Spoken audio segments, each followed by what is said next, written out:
With a Kaibo juice gang ready to roll. Grab your paddles, let the good times flow.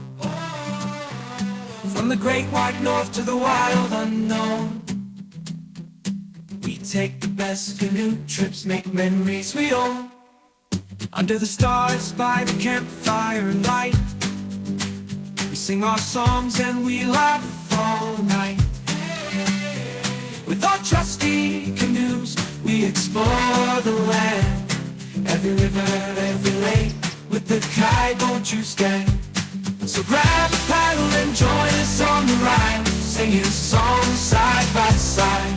Navigate the waters, laugh and cheer. In the great outdoors, Kaibo juice gang is here.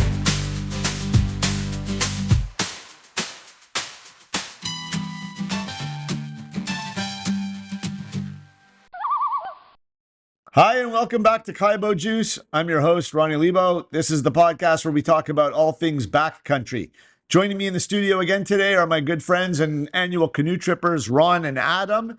And today's show is going to cover how to begin a camping trip. I know a lot of people always come up to me and ask me, like, I've always wanted to go on a trip.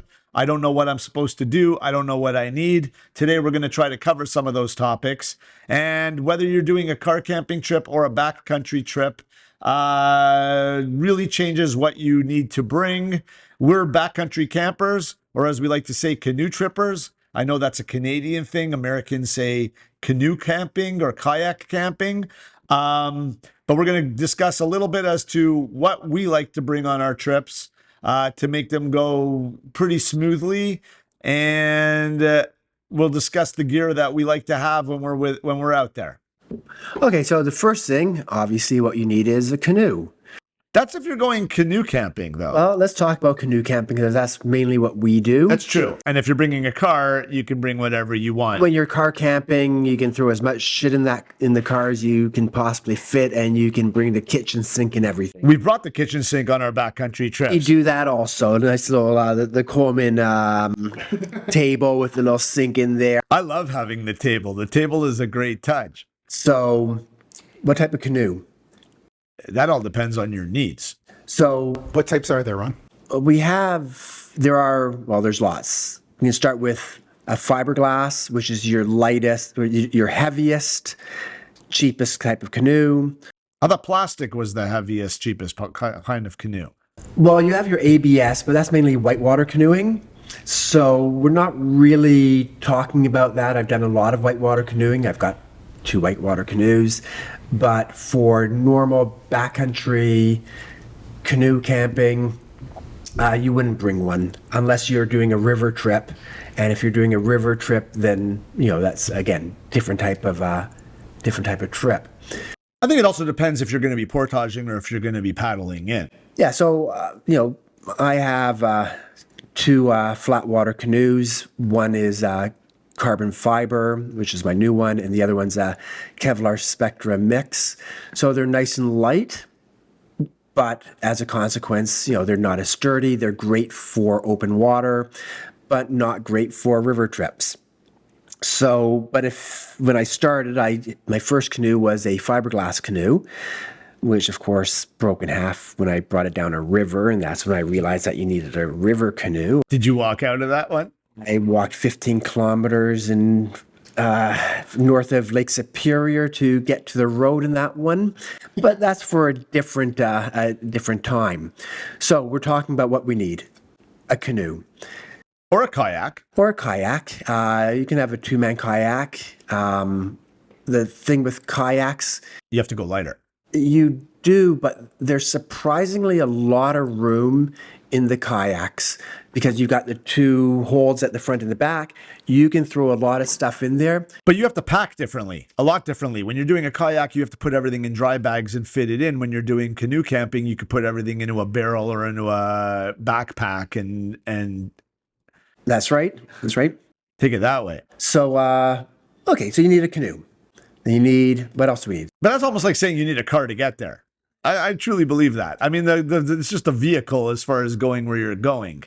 Yeah, but you can go with a Volkswagen or a Porsche. If I'm going down gravel roads, I'm taking the Volkswagen. There's a reason I got rid of my BMW for a Highlander. We've left our cars in the middle of the thickest bush possible. I've come back to scratches all over that thing. I would never be bringing a nice car on a canoe trip anymore. But I've got some nice canoes, and we still go over beaver dams with them. True. Yeah, you just had yours painted. Yeah, and got it scratched up my first trip. Sorry. The longer I can go and carry a Grumman, I will continue to carry an aluminum canoe just because I don't care. It can get dinged, it can get dented, it can get scratched. I could power wash it down. It holds a lot. It tracks easily in big winds and big lakes with waves. I've always been a fan of the sturdier. But that's also because I'm a camp. Like I went to summer camp and that's what we had. I think it's also because, Ronnie, you also volunteer to carry that big tank on all the portages. So no one really has much to say about, if someone else had to carry the Grumman, there might be a little bit more resistance to bringing it, but you're the one who carries it. So like all the best. And it's a beast. And I think for our audience, clearly, you pick your trip and then you pick your canoe to feed off of whichever trip you're trying to do. And there are different canoes, as Ron was saying, that are better for river tripping and canoes better for open lake tripping. And there's a lot of resources as to which ones are better. And I know that we've stopped off at outfitter stores before our trips, and local outfitters usually have quite a bit of information and a bit of help and advice on which canoe would be best suited for you. If you're not planning on buying one, if you're planning on renting a canoe, they might have the canoe most suitable for your trip at the outfitter shop. We've always rented, what was it, 17 or 18 foot Kevlars when we've gone to outfitters, the lightweight Kevlars. And the thing is that not only are they light, they're durable, they could be patched easily, but I also love the fact that every year at the end of the season, they sell those off. I mean, they're expensive canoes, but you could pick one up like for half price at the end of a season that's been used a few years. I think that's always like one of the best bets. If I was actually going to buy a canoe, not because I own a couple, but if I was to buy a new canoe, that's probably the route that I would go, is to go to a provincial park outfitter at the end of the season and pick up one of their, one that has a couple of patches in it that's been lightly used. No, I totally agree. The thing is that we've actually learned over the years that sometimes lighter does not mean better, as you guys encountered when you ended up in the lake with a boat going by one year. Yeah, that was a really choppy day with motorboats producing lots of wake, and the water just filling up the canoe and flipping us over. Yeah, it's never happened to me in a heavy duty. In a smaller, lighter canoe, it happens. I don't usually take the Grumman. I carry the Grumman, but I don't usually paddle it. We usually put the heaviest people in the Grumman and the heaviest weight in the Grumman. And I'm usually taking your second canoe, which is what? What is that second one? The green one that I usually use. That's the Kippawa, which is a. Is that fiberglass? No, that's the that's the Kevlar. I love that canoe. It's sturdy. It actually is. What is it? 40 pounds. It's nothing to carry. It was 45 pounds when it was new, having a new coat of paint on it. We've repaired the gunnels on it one year. The seats have been replaced. The whole thing has been replaced. We replaced it with duct tape on a trip. 30 years old, so things happen over the course of its life. My carbon fiber canoe, which I bought 2 years ago, it's 35 pounds, and again, it's just another Swift canoe. I always find when I'm in the front of that one that I feel wobbly. That's just me. I don't know why. I don't know if I sit, like when we go fishing together in that canoe, I always feel like a little unsturdy. It's also a 17.5-foot canoe as opposed to the Kippawa, which is a 16-foot. So that extra foot gives it Stabilizes. a little bit more. That's shorter and wider. It's actually more stable. This one's, but it cuts through the water, goes really fast, carries a lot of weight. I think it's also that you have that carbon fiber paddle that's got the longer, like the angled reach on it. So when you have a stroke, I feel like I'm being projected forward a little bit. Yeah. It's the superhero in you. I know. It's just it really was a game changer when I got my carbon fiber paddle, just because the weight when you're is so light that when you're paddling, you don't even know you're paddling. I don't know. I'm still trying to decide if I like it. I've tried your paddle a few times.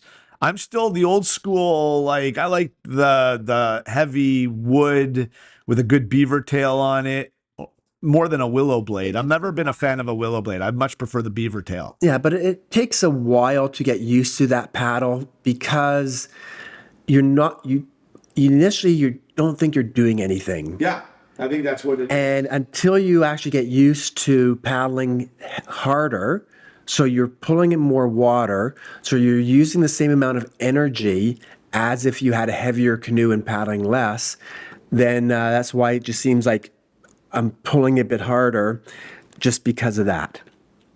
But you get used to it. All right. So now that we've got our canoe and our paddle, Life jacket. Life jacket's a must. Everyone's got their own preferences in life jacket. I've always preferred the one that's kind of like very lightweight with the zipper on it, as opposed to a.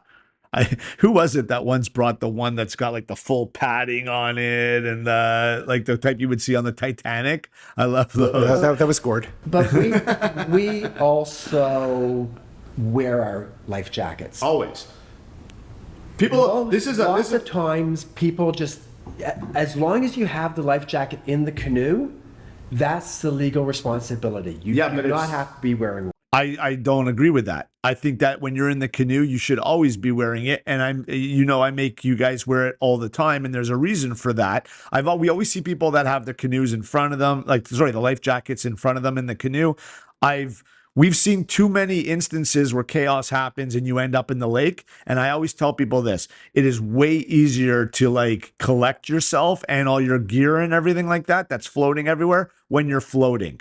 Much harder to put on a life jacket when you're in the water. It's way easier to be actually floating originally. I won't ever get in a canoe without the life jacket on. Because when you do flip or you do roll, There's also it is a moment in of shock. bad weather. It never happens on that sunny, beautiful day where you just sort of reach over and fall in the water. No, it's choppy, raining, bumpy, and In the spring, the water can be cold. Your muscles will restrict themselves a lot faster. But I just believe that anything can happen at any given moment. And when we're in the canoes, we should be wearing our life jackets for the sole reason that it's way easier to do stuff when you're floating.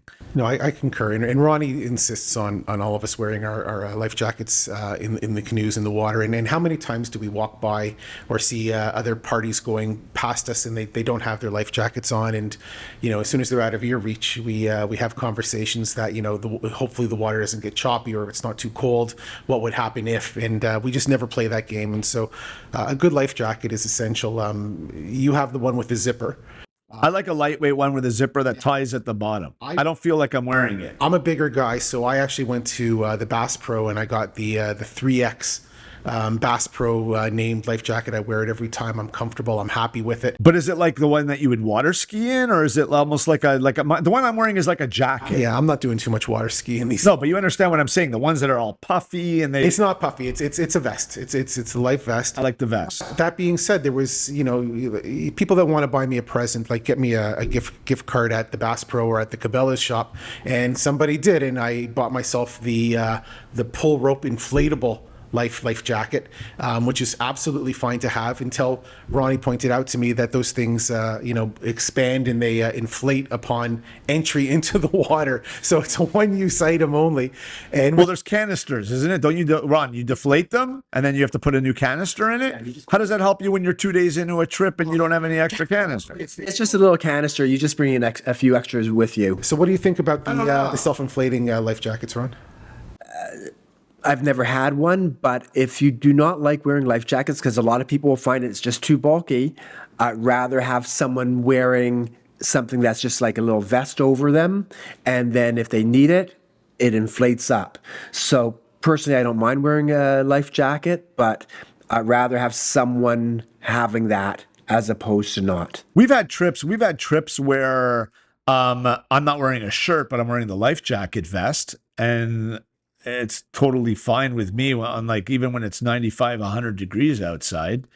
I just take my shirt off underneath it. But I don't know. I like a life jacket that I don't care if it gets dirty, if it gets some mold on it, whatever, right? We're talking gear, and I think it's important that, when you're trying to do your first trip and you figured out your canoe and you figured out your paddles, make sure you get a life jacket that fits and it fits properly. And, again, That you're comfortable in, that you can paddle. your outfitter will help you out with that. Your store representative will help you out to make sure it fits properly. You don't want to have to find out after you flipped your canoe or after you've been flooded that your life jacket doesn't fit or there's something wrong with it or you haven't even tried it on.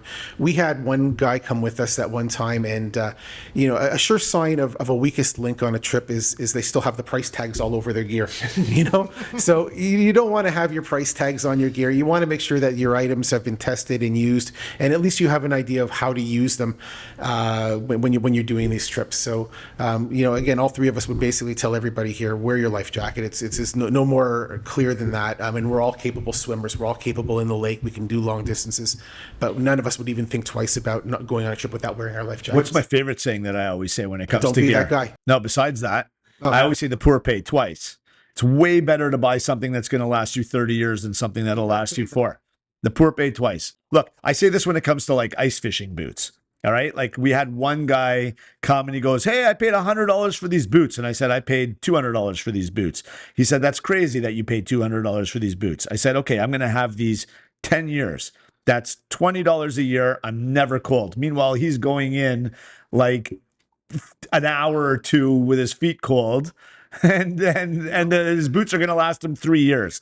So when it comes to any gear, I always believe get the as The most you can afford. the most you can afford. Like the problem with a lot of these conversations is that there is never enough gear because you just don't have that one. People ask me, why did I get that? Or I tell my wife I picked up another machete or another knife or another piece of probably irrelevant equipment that you would call it.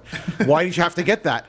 Don't got that one. That's right. It was on sale. Honestly, for those new to canoe tripping or canoe camping, you can blow your budget very quickly and very easily on any number of gear because there's different price points. Be sure that you have, the one that is right for you. I guess there's no other way of saying it. I think the best thing when you're a camper, a tripper, whatever, is there's always a gift that you can buy. Like people are always like, "What do you want for your birthday?" I'm like, "Gift certificates to outdoor stores." They go, "Why do you want that?" I go, "Because I'm always upgrading and buying better gear, right?" And we get excited when we buy better gear. Ronnie, amongst the many nicknames that you've been given over the years on these canoe trips, one of my favorite nicknames that you've been given is MacGyver. If something breaks on a canoe trip, such as my hammock, I started becoming a boreal and started sleeping in the trees a little bit with my Hennessy hammock. Ronnie patched it up. A few grommets broke off of it, but we had another camper bring with a cappuccino machine, an espresso machine. No, he brought a machinetta. A machinetta, make the very dark, deep roast coffee delicious. And the handle broke. So what does Ronnie do? He immediately MacGyvers pieces of wood. The wood didn't fit. He finds a piece of I fashioned a handle. And he puts together a handle. And sure, I used a shower curtain ring to secure it to the whole thing. And you know what? We were not at loss for espresso coffee on the entire trip because of this. And it's just one of these things and these habits that you have to get into, is that everything can be repurposed and reused. And you certainly don't want to bring a brand new set of new pots and pans on your canoe trip. You want to be able to bring a good set of pots and pans. And we have different thoughts on this matter, but you're not bringing a brand new set of Cuisinart pots and pans on the camping trip. You're bringing your grandma's old set that she sort of you go to garage sales. What do I always do? I drive around the city and I'm always looking for discarded ovens. Why am I always looking? Why are you looking for discarded ovens? Because I grab the grills out of it. I've got a shed full of grills. And what do we do with those grills? We leave them all over Ontario for fire pits for other people. So you don't want to go blowing your stack of money on everything brand new. There's a lot of modifications you can make to have a really enjoyable canoe trip. And again, we're going to share with you some of the other things. So we've covered off canoe, we've covered off paddles, life jackets, Tents. Let's go to our Wait, I got a better idea. What's your favorite piece of gear? When you're going on a trip, what's the most important thing that you think that you're packing? And again, this is subjective and for everybody, but my most important piece of gear is the air mattress. I agree. Why is it most important for you? Because my good night's sleep means everything to me out there. Okay. You get a bad night's sleep, you're going to be miserable then. Okay, and I actually had an experience where my air mattress deflated in the middle of the night. I don't know where the puncture is, and the entire canoe trip, we didn't have. Well, maybe we did have. No, we put it in the lake and looked for the hole. We couldn't find it. I don't remember what happened. For whatever reason, I slept on the ground an entire canoe trip, and it was miserable. And I woke up miserable. And I went out. Was it your first miserable trip? What was the other one?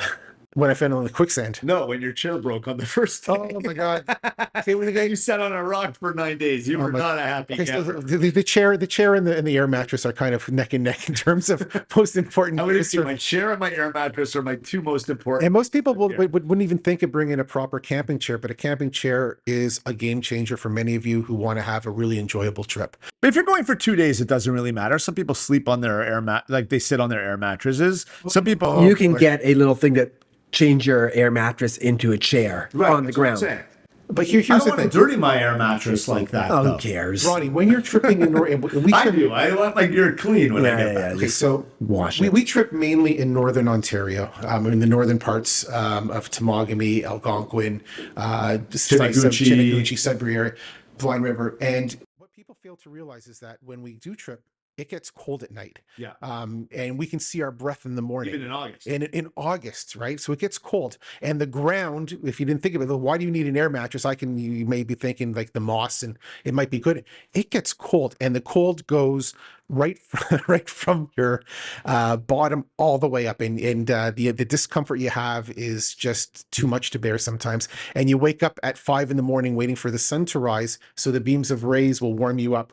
Or you have to make a quick 5 o'clock in the morning fire just to warm up because you're so cold from a freezing night's sleep. I've never had a freezing night's sleep. Because when we go in October. Because your air mattress worked. No, but also we've learned so many times over the years that I know exactly what to bring. I bring base layers. I bring the right sleeping bag. The right sleeping bag is everything. I've had years actually on our August trips where I've brought the wrong sleeping bag and I've been too hot at night. That's actually been like, I've actually brought a lighter sleeping bag on some of our August trips compared to what I used to bring. So when you're too hot at night, how do you regulate? It's brutal. How do you regulate? You don't. It's just brutal. I sleep on top of it. I unzip. That's why I love a mummy bag. One leg out, one leg in. I'm a mummy bag guy because I like the fact that and especially a center zipper, so that I can actually unzip it like a jacket and open it up. And I've also found that when I sleep, I like to sleep in a t-shirt, because if I'm not sleeping in a t-shirt, then I get clammy. The one thing that people don't realize is that you should never sleep in the t-shirt that you were wearing all day. You should always put on a fresh t-shirt before you go to sleep.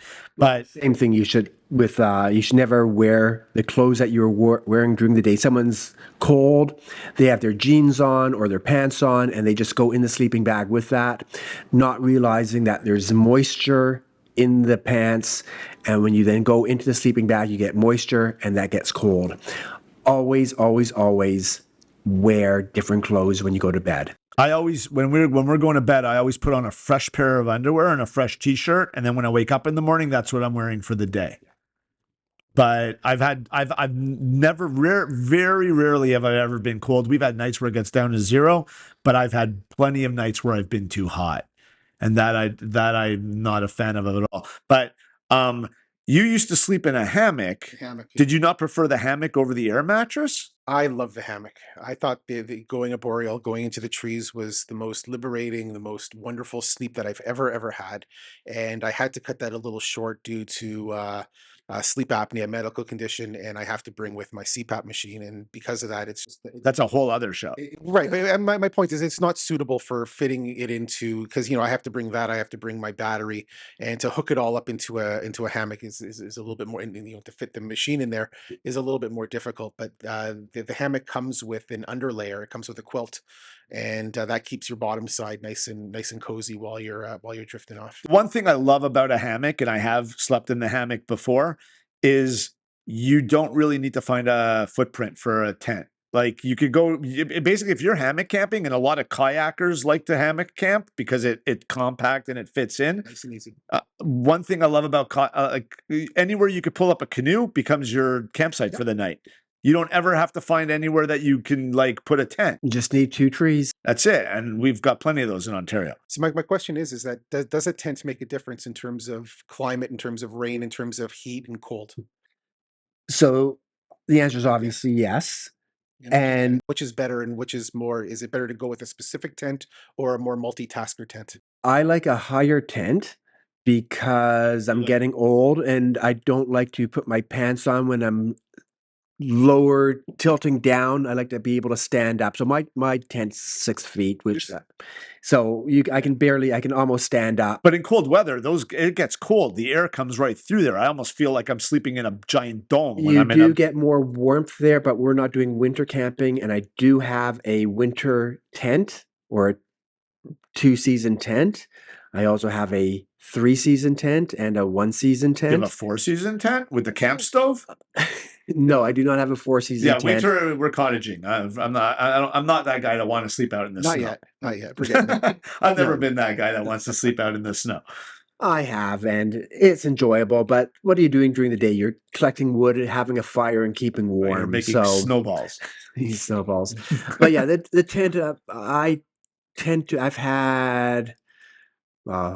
I've 3, 5, 8 tents, something like that. But They're not all equal at all as far as quality goes. no. I like my Timberline was my first major tent, which is just an A-frame, which was a 3-season tent, bathtub floor, waterproof. It was great, but it was kind of heavy at the time. Shameless plug. Which is your favorite tent? I like my North Face. North Face? I'm not saying that it's the best made tent. I've got some, like, it's a great tent. The zippers piss me off sometimes. I got to admit, sometimes they get caught. You got to be very gentle with it. Is there an issue with your North Face and you had to call service? This is why I love North Face. Is the sole reason that we were on a trip like a couple of years ago, and we had a tornado cloud come through, and it basically picked up my tent in a giant storm and threw it and cracked the poles and ripped the fly. And within 3 days, North Face had sent me all replacement parts, no questions asked. But that thing is what, even though it picked up the tent and flipped it, and we had 6 hours of heavy rain, everything inside was dry. Even upside down, everything was dry inside. I have never been wet in that tent, and we've been through some massive rainstorms. In terms of cost, where does North Face fall in sort of the spectrum? You know what? The thing with North Face is you got to buy the footprint. So not only do you have to buy the tent, but then you have to buy the footprint that goes underneath it. You have a 3-person tent, don't you? Or should it? That one's a 3-man. 3-man. It could be a little bigger. I would probably get a 4 this time, but for 2 people, the 3-man's fine. You just can't bring all your stuff into the tent. I usually just bring my clothes in anyways. That's really it. For our audience who may be first-time campers looking to get their first tent, like a North Face, would you recommend that? I would recommend it just based on the fact of customer service and durability. And what would your favorite tent be, Ron?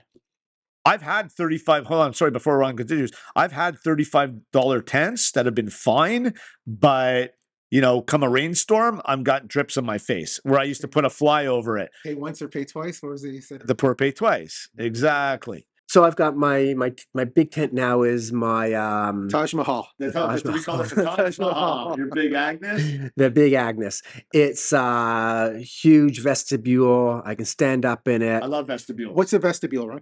The vestibule is the Sides. the part in front and behind the tent if there's 2 zippers, where there's nothing on the ground. It's just where you can put your gear and just it's your Keeps it entrance. dry. Keeps it dry. Keeps everything dry. So You keep your shoes in it at night, which is the best. You take your shoes off in the vestibule, you put your socks in it, and then keep the spiders out. But then it keeps your shoes dry, and you're not bringing that stuff into the tent. yeah, I've also, when it was raining hard, I would actually, and you have your stove, you cook in the vestibule with your little stove. Really? Oh yeah.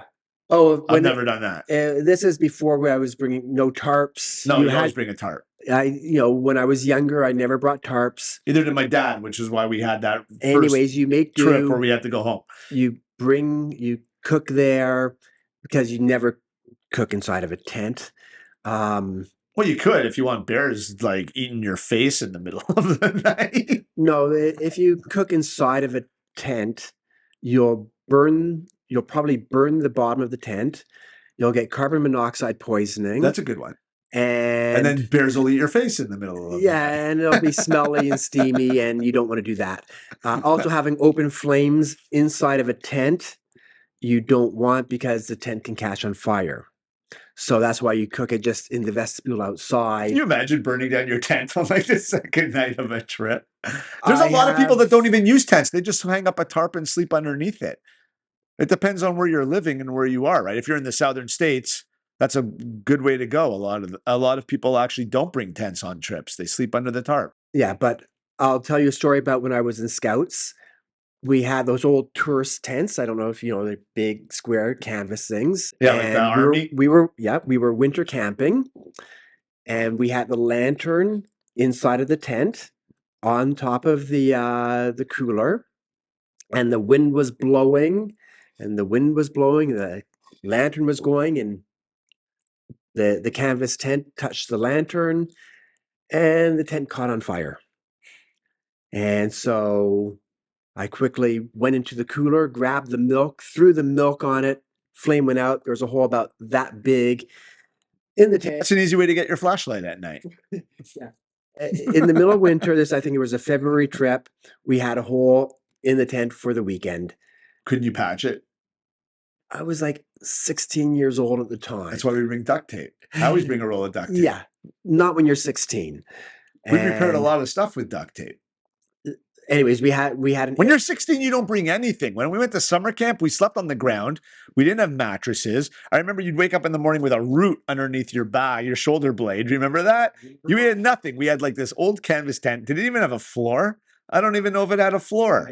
floors in they the had day. floors, but They had floors, but we had to they sweep them out. I remember having to sweep out the tents every day. right. But do you not remember? We didn't have mattresses. We just slept on a root. We didn't have No chairs. mattresses. It was a sleeping No bag. chairs. Sleeping bag in a garbage bag because we didn't have dry bags. We had to stuff Right. All their stuff went in a garbage bag. this big massive. And we were happy. Like we didn't care back then. Well, and the guy that did have the air mattress, we would always just pop it and it would just No, we weren't deflate. allowed. We didn't have any of that. We had minimal. I remember we had our sleeping bag, we had our clothes, and that was basically it when we went on a trip. Then I remember my first closed cell foam mattress, just those little 1/2-inch foam mattresses. That's all I had until a few years ago. That was You the convinced best. me to switch. I Yeah. slept on your X-Pad.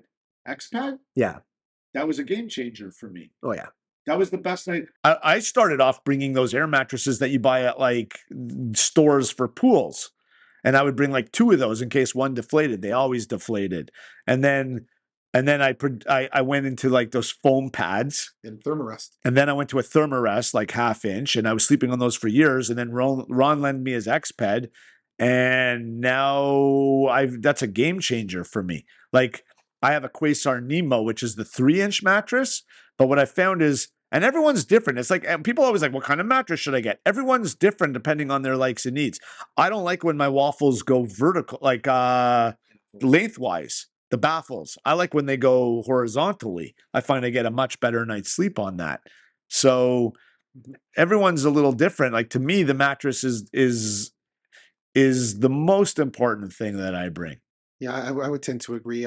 After one bad experience, and then again, I also picked up an X-Ped mattress after my debacle with my first one that deflated. The X-Ped also produced a very interesting, very interesting inflation device called a schnozzle bladder, and I think I just bought it because I like the name Schnozzle. You like the name Schnozzle. You know what's funny? No matter what mattress we buy, when it has one of those self-inflating bags, we just refer to it as a It's schnozzle. just a schnozzle, right? And it just you fill up the bag with air, and you threw 3 of those, and It's like Laverne and Shirley. Schlemiel, Schlemazel, yeah, the schnozzle. the schnozzle. So, anyways, we got one of those, and my sleeps have been like remarkably improved, and my demeanor on the trips, my attitude has been much better since I get good night's sleeps.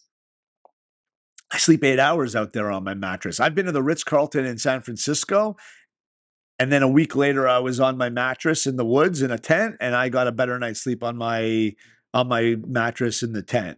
I love my mattress. When I had COVID and I was banished to the basement, I was sleeping on my basement couches. I actually went and pulled out my mattress in the middle of the night and slept on that to get a good night's sleep. So but the hammock was beyond comfortable. The only thing I didn't like about the hammock is you have to get changed outside. And in a rainstorm, that's not fun. And when you have to go to the bathroom in the middle of the night and get in and get out, I always found that. What, in a hammock? In a hammock. Yeah, you got to get out, go for the walk. And it's just sort of like you have to just get in there. But The sleep is good in a hammock. Sleep is great in a hammock. It's Except when it great in a rains. hammock. Love the Hennessy hammock. Absolutely one of my favorite pieces of gear that I unfortunately can't use as much as I'd like to any longer. Maybe I'll bring it back one day, but right now the hammock is sort of in the rubber bin in the garage for the time being. I still throw one into my bag. Every trip we go on, I have a hammock in my bag because just in case we can't find enough, because we go with like 6 guys or 8 guys.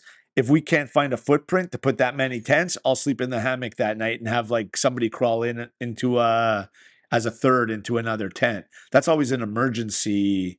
But you know, the hammock's like this big, right? It's just more stuff that you can plainly bring too much stuff. But it with. weighs 2 pounds. Yeah, it's just the volume. Yeah, it still all fits in my one bag and I carry it. So that's my problem. Going back to we said mattress was our number one for sure. But we covered tent and now we covered mattress. Chairs. And again, we'll talk about the chairs in a minute. But here's a contentious point of equipment. Some people bring, some people don't bring, some people modify. Pillows. All right, I have several camping pillows. They all don't seem to give you a good night's sleep. That's why I like a mummy bag. It's a mummy. No. My pillow goes into the hood of the mummy bag. It doesn't move. I've tried everything to get a good night's sleep and to get a good head positioning on a pillow. So much so that I even brought my last trip that we did was an empty pillowcase. And you stuff it with your clothes and then you sort of get a much better sleep than these inflatable little tiny pillows. Until I saw my roommate, which is tall Ron right beside me.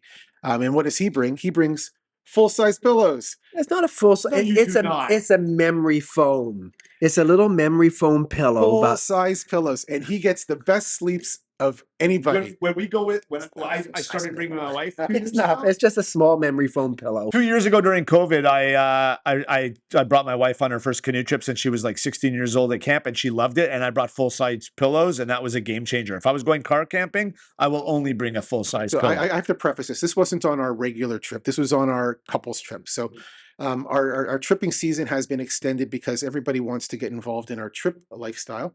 And we do a spousal trip every year, a couples trip. And that's where, actually, I wouldn't have seen you with your full pillows on that one. You'd have been with Kathy on that one. But there was a time when I did see, it must have been on one of our trips, probably our October On the trip. couples trip, we bring full size pillows. On our because October we're trip. not portaging. We're just paddling into one site. I just throw them in a garbage. I just throw them into like a garbage bag and tie it up, and I bring the full size pillows. If I'm car camping, I'm bringing full size. It's a little memory foam pillow, which I just find the best. It just squishes up into a small little. I like the cylinder. inflatables. And you don't inflate them a lot. You just inflate them a tiny, like a self-inflating. To the max to make it nice and firm. No, then it hurts my what neck. you're talking about. No, I want my head to cradle in it. It's just a head cradle is all it is. So, but you're a back sleeper, aren't you? I shift around. I start on my back always. See, I'm a side sleeper. And then I shift to my side. But when I use the mummy bag, and then I put the pillow, my self-inflating pillow, I just inflated a tiny little bit. And there's times in the middle of the night, like when we're going to bed, we're all tossing, like I'll adjust that thing 5 times until I get it right. But it sits in the hood of my mummy bag and then it doesn't move. It doesn't I don't wake up in the middle of the night with it like 2 feet behind me. So one of the reasons I love having the mummy bag with the hood on it is to keep my pillow intact. But I've learned to just bring those self-inflating pillows. And it's funny because I bought a bunch in the dollar store a few years ago for like $3 and they're just as good. But anything that just self-inflates a little bit just to cradle your head. I look, some people just bring those pillowcases and stuff their clothes into it, but I'm not that guy. My night's sleep when I'm out there is everything. But I think having the pillowcase is probably one of the best things to do. I do bring a pillowcase. It weighs nothing, and you could stuff whatever you need into it. Well, it also stops your head from getting clammy when we're out there in the summertime, I find. If you don't have the pillowcase, your head is on the rubber. You can always take a t-shirt and use that as a pillowcase. Oh, that's a good idea. I like that idea to put a t-shirt around it, just so you have a cover, so you're not putting your head on. And I know the ones you're talking about, they're meant to put your head directly on it. You don't need necessarily to have a pillowcase on it. Mm-hmm. I'm going to do that this year. That's a great idea. I never thought about putting a t-shirt around it. I've always just brought a pillowcase. But with a pillowcase, if you can just put more clothes in there just to make the bigger. No, I find that's lumpy. I don't like that at all. I don't like that. In fact, sometimes if my pillow's too inflated, I wake up like with a headache or a neck kink or whatever. No, I'm 55 years old. I want my comfort when I'm sleeping. And the truth is, it's not like I'm bringing extra weight. I'm bringing my mattress is like literally okay, so let's go back to the beginning. When I'm packing for my trips, I bring 2 dry bags, a 30 liter and a 20 liter. In the 20 liter, I put my sleeping bag, I put my blow up mattress. That all stuffs down to nothing. I put my headlamps. I put I always bring an eye mask because I find that I get an extra 2 hours of sleep in the morning when the light starts coming through the tent that I keep beside me. And then in my 30 liter, I keep all my clothes. And that's really what I have. So, where were we? Your eye mask? I bring an eye mask. I bring an eye mask anywhere I go on any trip, on planes, on vacations, on anything. Yeah, just put a sheet over it. A lip gloss. I bring my lip gloss. No, but I have all my night stuff in that bag in the 20 liter. So sleeping bag, the mattress, my headlamps that I'll need at night, the eye mask. I think that's all I have in that 20 liter bag. That's really it. So right now, like we're talking about essential gears. We hit our transportation, we hit our tent, and then we're working through our sleep system, which is, I guess, one of the most important full gear systems that you're going to require when you start your journey on canoe tripping. What else do we need? Did we cover sleeping bags? Sleeping bags are what you're comfortable in. Look, my wife could never, ever use a mummy bag. I love a mummy bag. She would feel like completely claustrophobic in it. So I always believe that whatever the weather is going to be, I have a $700 North Face bag that's made for like -15 temperatures that I would bring on the fall trips. I used to bring them on the summer trips, and I was baking at night. There's been some trips where it's been amazing. We're not really But I bring a zero bag that's like literally like this big. tiny. No, my sleeping bag's tiny. It's Like almost the sleeping size of bags today, like when portaging and the weight of your sleeping bag and your whole sleep system is important, you want to have that compactable stuff and the compressor. Yeah, I like down. And I bring down no matter what. and the down bags keep you like really warm. Right. I got us those bags a few years ago for $35 at one of those like Marshalls, Winners, whatever it is. TJ Maxx. And what were they? $30 each. They were 0 degrees. They're absolutely tiny. And that's the one I bring on every August trip. And I have never been cold, even when it's like 0 degrees outside. And that would be 0 degrees centigrade. 0 degrees. Fun fact about Ronnie: when he finds a good item on sale at a store, he just doesn't buy it for himself. He'll buy 3 or 4 and distribute it them. I always say Fun fact. That's for me, part of trips is going on the hunt and looking for all the deals. And the thing is, because I've bought so much gear over the years, I know what the deals are. And the other thing is, what I love about going with 6 to 8 guys is we get to see each other's gear. Everyone's got different stuff, right? So we've been able to like, Ron, let me try that mattress. Let me try this. Let me try that. And we've learned over the years what we like and what we don't like. Like, who was the first one to ever bring a Helinox chair on the trip? That would be me. Was it you that brought it? That changed everything. No, I just keep on looking for lighter and lighter gear. The problem is the lighter the gear gets, the more stuff you can bring. And the more expensive it gets. Yeah, you can get I don't some care about very that so much anymore. expensive stuff nowadays for camping. You know, I think it's agreeable that, you know, when we do our tripping in Northern Ontario in August, which is the main time which we do it, we do try to go for lighter, better quality sleeping bags that allow us the Not just sleeping bags, everything. Even my shoes, I try to go lighter and better every single time. right. Well, we're going to hit on clothing pretty soon, right? We want to make sure that Well, that might not even be the show, but we'll hit on on that eventually. on the sleep system. Like, obviously, when we do our October or our November trips, we're going to be taking with a lot more focus on heavier gear. Like I have. You know, I have a -30 rated bag as well, which you know, it just doesn't fit into anything. You have to put that into a yeah, -30 bag is called a bearskin. It's nuts. Like, you have to put this bag. It doesn't fit into any pack. You have to put it into a construction worker's garbage bag. You know, one of those heavy duty. Yeah, but you're not. If you're going on a November trip, are you taking a canoe or are you taking a snowmobile? No, there's no snow in November. You understand what I'm saying? No, but again, we've gone not necessarily in November, but close to it. You know, when Thanksgiving in Canada happens a little bit later in October, we sometimes like to, I love my fall trips. you know, I love sleeping outside when you it's know, that and temperature. there's been times when we saw the first snowfalls, and just it's a different way of doing things. You have to prepare, but everything's enjoyable if you have the right gear. I find everything is enjoyable when you have the right gear. Everyone says to us, Ron and I have been ice fishing in blizzards, and people are like, "Why would you do that?" I'm like, "Because we don't feel it. We have the right gear. It's all about the gear." It's all about the gear, and like I said, you can blow your stones on um, spending thousands of dollars on Rolex sleeping bags, or you can There's a you, lot you of can great learn and find get some really good deals and really make your experience that much more enjoyable. Also, you also want to bring, like, I find with my clothes, when it comes to clothes, I bring everything I don't care about. We've all seen Ron burn his underwear. Ron likes to bring underwear and just like get rid of it on the trip. I like, Ron, where's your underwear? We're eating breakfast on his underwear that's now gone.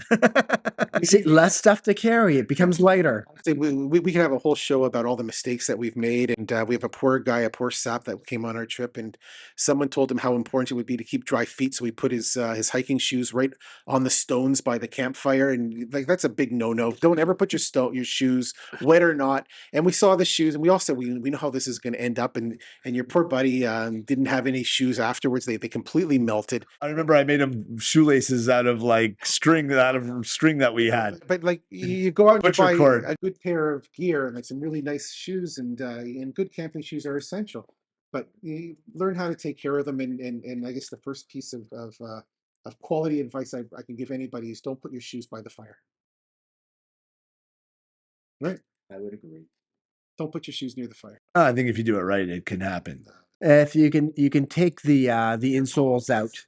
I just think most people don't know how to do it, but I think that you can. I've done it many times. I just it's like cooking a marshmallow. There's people that can make it perfect and have it all nice and golden brown, and there's people that have it flaming and black, right? Perfect distance from the campfire, and someone adds a few pieces of wood, Right. and it just goes up, and See, the the problem shoe is, starts Ronnie, melting. is that you only have to make don't a put- mistake don't once, try to dry and your your whole trip is shoes. ruined. Yeah, but you also learn from it. No, you ruin a guy's pair of shoes on a canoe. The guy needs his shoes. We've all worn wet shoes. How many shoes do you bring with you when you go? I bring my water shoes that I portage in. So what I'll do is when we're leaving for the trip, I wear convertible pants that go from pants to shorts, and I pack those in my shoe bag. Like I have a dry bag, a 20-liter that I like to put my pant legs into, and my hiking shoes and a fresh pair of socks. So I'll wear a pair of socks and my water shoes so that I can get in and out of the canoe in the water. And then when we get to the campsite, I will switch into my Gore-Tex hikers, So when we're talking water shoes, we're talking about like a closed toe sandal. yeah, like a, Good tread. It has to have a good tread. yeah, like a Teva or Teva, Have Solomon, but the Merrill again. It's more of a sandal, it's a closed-toe sandal, closed-toe sandal. and that's what I portage in the sock. When would you wear your water shoes? Like, when's the best time? I wear them the whole day when we're traveling. Yeah, with my Solomons, I can go. They're more supportive, and I'll just walk in the water, then do the actual portage. Sometimes I'll put a pair of socks on so I don't get blisters. I'll walk in them. That's why I wear the socks. I used to get blisters, and I learned that if I wear a sock, then I don't get blisters at all with my water shoes. So that's it. You have two pair? I just have two pairs of shoes, one pair of water shoes and one pair of. See, I'll also bring either a pair of Crocs or a pair of slides. I did start, actually, I'm lying. I did start bringing a pair of Crocs a few years ago, like just a cheap knockoff version. They weigh absolutely nothing. I just tether them to my bag. Where do you use your Crocs? I use them if I have to leave first of all, I use them to dry out my feet when we get to a campsite from my water shoes, like a transition to my hikers. I used to bring flip-flops, but they're dangerous. And then somehow I bought the cheap knockoff Crocs for like $3 in one of the dollar stores or whatever. But I find that those are amazing if you have to leave a hammock or a tent in the middle of the night. I think in general to have a pair of Crocs or a good pair of rubber shoes to kick around the campsite is essential. I think. No, I think I only use them if I have to walk from the tent outwards, or if I'm doing something where I'm not moving around. I do not trust the treads on those when I'm walking around a campsite. These are not Unless it's a beach site. old. they're not, you have to have treads on them. Having no treads is just walking disaster. You That's just usually slip when I and get like- rid of my shoes. I usually buy a new pair of shoes because the old pair of shoes, the treads are starting to go from all the trips and all the portages and all the hiking. But what I do is I keep those shoes, and all my shoes are Gore-Tex, or some sort of brand derivative of it, Hydro Seal, whatever. But I'll then use them for gardening around the house or whatever. What about socks? Lately, I hear a lot about waterproof socks, and a lot of people taking them now. Nobody in our group, I think, has any of these waterproof socks. I don't have a pair. I like a good I merino do have- wool blend. Okay, but my favorite are the fleece socks. The Acorn, I think, if we're naming things, I had a few of them. They're just fleece, and just the water just flows right out of them. So when I was wearing my water shoes, I'd wear the fleece sock. I always just wear a cotton like sock, like a low cut sock. Cotton, I'm not sure, but I think wool is a better choice. Oh, they get filthy and they're destroyed, and I don't really wear them much more after the trip. Put those by the fire, maybe. Yeah, you could do that too. But to preface why Ron does all this, like there's the one guy on the trip that is responsible for loading and unloading the canoes, and That's usually me and Ron. And no, it's Ron. But I'm usually in the water with him, is what I'm saying. I like to remember I'm always carrying the canoes. I like to be able to walk into the water, pick up the canoe. When we're packing, when we're packing the canoes from a site and getting ready for a trip, it's Ron that's in the lake. Ron, we pass him the bags. Ron, Jengas or Tetrises the bags. Don't kid yourself. I'm usually in the water with Ron, which is why I wear the water shoes. I think, truthfully, I think everyone should be wearing water shoes because that way no one cares about what they're stepping in or like, oh, I got to step on this rock to get in the canoe. I'm not in the water, that's for sure. Yeah, no, I wear water shoes the whole time we're traveling. I only put on the hikers on the campsite. And then the shoe is, to me, is very important. So like We could have a whole discussion about shoes on another day. you know, to have a really meaningful trip, I think you need at least two pairs. You need at least one pair of waterproof shoes, or what we call water shoes, and we'll give you some suggestions.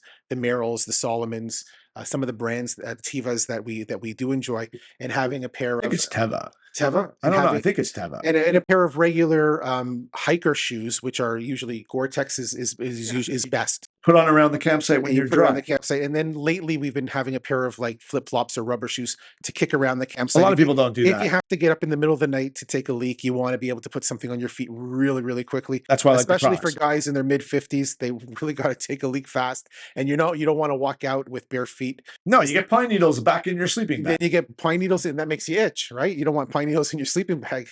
That doesn't make me itch. I just don't want that dirt in my sleeping bag. We kind of veered into the shoes. We shouldn't have gone into the shoes. We sort of covered off the tent and the sleep system. We're sort of going towards clothing a little bit. We talked a little bit about socks and shoes. We could do clothes. We Ronnie, well, we're sort of like hitting up the main pieces of equipment. And since we're on clothing now, you mentioned that you usually take a couple pairs of cargo pants with retractable. I take 2 pairs of convertible nylon cargo pants. 1 pair I wear and 1 pair I pack. Okay, so That way I have 2 pairs of pants and 2 pairs of shorts. my question. Go ahead. Okay, 2 pairs of pants, 2 pairs of shorts. Remember, we're Uh, doing 9-day trips. Some How people many might be, shirts do you bring? depends on the size of the trip. Well, How many days? these are my same questions. So, like let's say we're doing a 7 to 9 day trip. How many pairs of pants do you bring? 2. I only have the 2 pairs. One, and you know what? It's very rare. We've done 9-day trips for almost 20 years. Maybe 3 times have I put on the second pair. Every time I try to go light by packing less clothes, my wife always continues to say, "You need more, No. pack more." And I'm usually taking more than I ever need, and I come home with half a bag full of clean clothes. No. I like having 1 pair of underwear for every day. That's me. And I like having at least a pair of socks for every single day. That I'll bring. And then t-shirts, I don't care if I have 4 t-shirts for 9 days, 5 t-shirts for 9 days. It appreciates it that you change your underwear. I also bring an extra hat because I've lost mine and I'm bald and I need sun protection. Well, also, do you wear a toque at night when you're sleeping? I bring a spandex one just in case it gets. Well, we always bring a toque because we're in Northern Ontario and it's freezing in August. So, like when we go on our big August trip. To our American listeners who are not familiar with the terminology of toque and have not watched Bob and Doug McKenzie, can you explain what a toque is? I like Beanie. It's a beanie. It's a wool beanie. it's a what do you call it? It's like a winter snow hat. In the middle of the Canadian summer, we go to bed wearing wool. No, but we're usually wearing toques at night. There's nights in Ontario in mid-August where we're wearing every single piece of clothing we've brought with a hoodie and a jacket on. And lending clothes out to other people. That's true too. That's true too. True. But the thing is that that's how you make do, right? Like you could bring 4 t-shirts. You might be wearing all of them, but But how about rain gear? Now, I know our opinions on rain gear differ. I like a poncho. I don't like a poncho. I love a poncho because when I'm in the canoe, I could throw it on. I could throw it on right over my life jacket and it goes over my knees and it's easy and on and off. I love a poncho. If it's raining hard, I'll put rain pants on and my rain jacket on, and it just goes, and I find having a poncho, if it's windy, it can get caught, it can blow. Never had that problem. I'm a poncho fan. I actually A good poncho, not like those cheap ones that you buy that are like a garbage bag. I'm talking about there's a reason that the military always had ponchos. You look at any Vietnam movie, they're wearing ponchos in the rain, and that was during the rainy season, the monsoon rain. But I've always found it's an easy on and off. It dries quickly, and it goes over my knees when I'm in the canoe. give a shout out to the Thermarest company for the Honcho poncho, which I was given as a present. And the Honcho poncho is rain resistant. It's also very warm. You wear it around the campfire, and it has pockets. Yeah, that's an October trip, and it though. can be transformed into a blanket as well. So Yeah, you're wearing a blanket when you're wearing that. You're basically wearing, what are those, the Mexican, what's it called? No, yeah, like with the head, with the hole in the blanket. That's the Honcho poncho. Don't get me wrong, I liked it, but I would never bring that on a summer trip. well, the Honcho poncho is for me, it's a new essential piece of gear. I love my Honcho poncho by Thermarest. You should bring it in July. The other thing, it's funny because you could talk about essential gear for all the seasons. That buff you bought me has been my savior sometimes. The buff for mosquitoes. The buff is like the spandex bandana hat that can be worn different Summer ways. balaclava. And then there's times during bug season where I only have my eyes poking out of it like a hijab. You know what? The buff that he's referring to is I bought that actually in Florida at one of their flea markets, and I saw one and I picked you up one. And what it is, Yeah, mine's camouflage, so you can't see me at night. it's a balaclava that is UV protected. So if you're a boater and then whatever, you can put it on. But it also is insect resistant. So the mosquitoes who really like to gnaw at your ears, and the black flies that like to get in underneath, and the ticks that you got to be aware of, they can't get underneath this thing. And you can wear it very comfortably, and it keeps you warm, and UV, and you don't get sunburns. And Yeah. When we go on earlier trips no one really understands how brutal the bug season is in Ontario in the spring. You get mosquitoes and black flies taking chunks out of you. So yeah, I love the buff. So essential gear depends, I think, on the season, right? Like if we talk winter camping, it's going to be a whole other story. 100%. Well, right now we're talking like summer camping. We're Right. talking like, and more so, we're talking about Northern Ontario camping, which is going to be different than California camping, and different camping. different than Georgia. If we're going to Burning Man, I'd probably bring different stuff than if I was going like to Chiniguchi, Ontario. From our perspective and in our knowledge, which is Clothes, sleeping bag, mattress, chair, shoes, poncho, rain gear. I think those are the main essentials. I also like a tarp. The first thing we do when we get to a campsite is string up our tarp, why. because if it could rain that night, we're at least sitting underneath it. And all of our other gear, And we put all our gear underneath it. a firewood tarp. We didn't always used to do that. We started doing that. We bring a tiny little 2x4 tarp that we put over our firewood, which is always a great idea. You can also just bring the firewood into the tarp that we've strung up, the big one. We usually bring what? What size do we usually bring? Like a 10x20. Yeah, it's like a 12 by 20, something like that. It's big. Yeah. We string that up on a campsite. That's the first thing we do when we get to a Oh, campsite. we need lots of rope, is the other thing that you're saying. We bring several spools of rope. Bring a lot of rope. You need a lot of rope. I know you do. And just before we end this particular, I'll give you one of my last favorite pieces of equipment that would not be on anybody's list, but it's on mine. And when we get to a campsite, you need to, without question, string up a couple of clotheslines. So everybody go to the dollar store and get a bag of clothesline clips. and this is going to be your new favorite piece of equipment. I don't think you need the clips. We bring them, but I don't think you. And we always bought the plastic ones because we bring them like Having your clothes air dried and having clothes for the that can not be wet put back in your bags, because you're going to get wet when you do on a canoe trip, and you're going to get your clothes wet, and having a place to stick them up to dry. People don't think about it. I do. Have the clothesline set up. I like it with the clips because it gets windy and clothes blow away into the bushes. we've lost some socks or two. yeah. We bring clips. We used to bring the wooden clips, but I don't like them. Plastic clips, dollar store. Plastic, we've had those in the supply barrel forever. We have a supply barrel that's one barrel for everybody. Stuff. For everything, our pots, our pans, our stuff, and clothespin clips. Whose idea was it to bring the clothespin? I think it was your idea, Ryan. It was my idea way back, and we bring the plastic ones because they weigh nothing, and I have them all in a Ziploc bag. I kind of feel that you like them because you can figure out how to MacGyver some broken piece of equipment using clothespins or shower curtain rings or something else that you bring with on a trip for whatever reason. Shower curtain rings. We could have a whole show on shower curtain rings. There's amazing things I could do with shower curtain rings. All right, well, that's it for today. I've had a great time talking to both of you as usual. We have a lot to cover going forward as far as other shows, as far as gear that we can bring and our likes and dislikes. I think that there's a ton of stuff we can cover.